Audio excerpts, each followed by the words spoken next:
ഒരു കാലത്ത് നാം സ്കൂളിൽ സൗരയൂഥത്തിൽ 9 ഗ്രഹങ്ങളുണ്ടെന്നാണ് പഠിച്ചത്. എന്നാൽ ഇന്ന് 8 ഗ്രഹങ്ങളാണുള്ളത്. പ്ലൂട്ടോയെ ഗ്രഹപദവിയിൽ നിന്നും നീക്കിയിരിക്കുന്നു. അതിനെന്താണ് കാരണം? നമുക്ക് പരിശോധിക്കാം. സൺ ഫോർമുലയുടെ ഒരു പുതിയ എപ്പിസോഡിലേക്ക് എല്ലാവർക്കും സ്വാഗതം.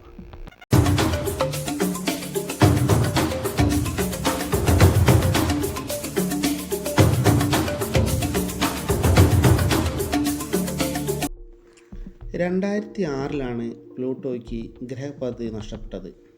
അതിപ്പോൾ ഒരു ഡ്വാർഫ് പ്ലാനറ്റ് മാത്രമാണ്. ഇൻ്റർനാഷണൽ ആസ്ട്രോണമിക്കൽ യൂണിറ്റാണ് പ്ലൂട്ടോയെ ഗ്രഹമല്ല എന്ന് പ്രഖ്യാപിക്കുന്നത്. ഒരു ഗ്രഹത്തിന് ഗ്രഹമായി തുടരുന്നതിന് ആ ഗ്രഹത്തിന് 3 കടമ്പകൾ കടക്കേണ്ടതുണ്ട്.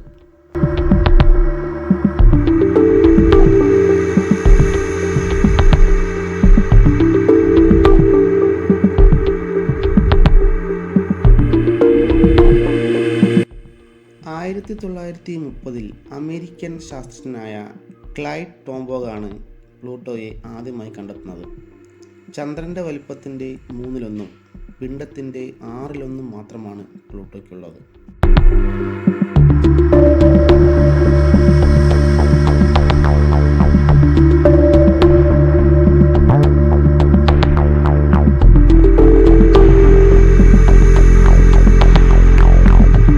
പ്ലൂട്ടോ സൂര്യനിൽ നിന്നും ഏകദേശം 3.6 മില്യൺ മൈൽ അകലെയാണുള്ളത്. ഇതിൽ നൈട്രജൻ, മീഥേൻ, കാർബൺ മോണോക്സൈഡ് എന്നിവ അടങ്ങിയ നേർത്ത അന്തരീക്ഷവുമുണ്ട്.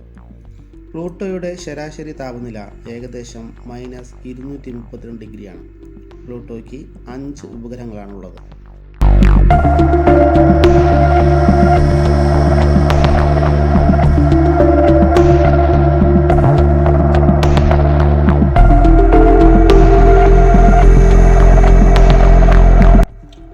ചാരോൺ, നിക്സ്, ഹൈഡ്ര, കെർബറോസ്, സ്റ്റെക്സ് എന്നിവയാണവ. ഇതിൽ ഏറ്റവും വലിയ ഉപഗ്രഹമായ ചാരോണിന് പ്ലൂട്ടോയുടെ പകുതിയോളം വലിപ്പമുണ്ട്.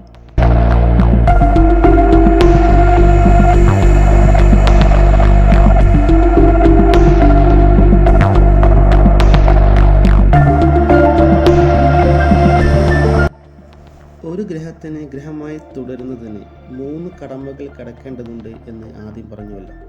അവ ഇതൊക്കെയാണ്: ഭാരമേറിയ ഗോളങ്ങളാവണം, മറ്റ് ഗ്രഹങ്ങളുടെ ഉപഗ്രഹമാകാതെ സ്വതന്ത്രമായി സൂര്യന് ചുറ്റും പരിക്രമണം ചെയ്യണം, ഒരു ഗ്രഹത്തിന് സ്വന്തം ഗുരുത്വാകർഷണ ബലത്തിൻ്റെ സഹായത്താൽ അതിൻ്റെ ഭ്രമണപഥത്തിന് ചുറ്റുമുള്ള മേഖലയിലേക്ക് വരുന്ന ചെറു വസ്തുക്കളെ നീക്കം ചെയ്യാൻ കഴിയണം എന്നൊക്കെയാണ് അവ.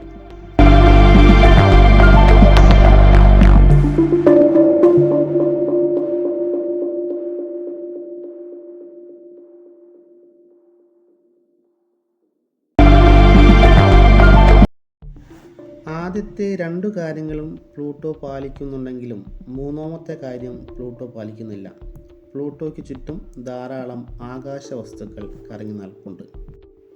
അതുകൊണ്ടാണ് പ്ലൂട്ടോയ്ക്ക് ഗ്രഹപദവി നഷ്ടപ്പെട്ടത്. പ്ലൂട്ടോ ഇപ്പോൾ ഒരു കുള്ളൻ ഗ്രഹം മാത്രമാണ്.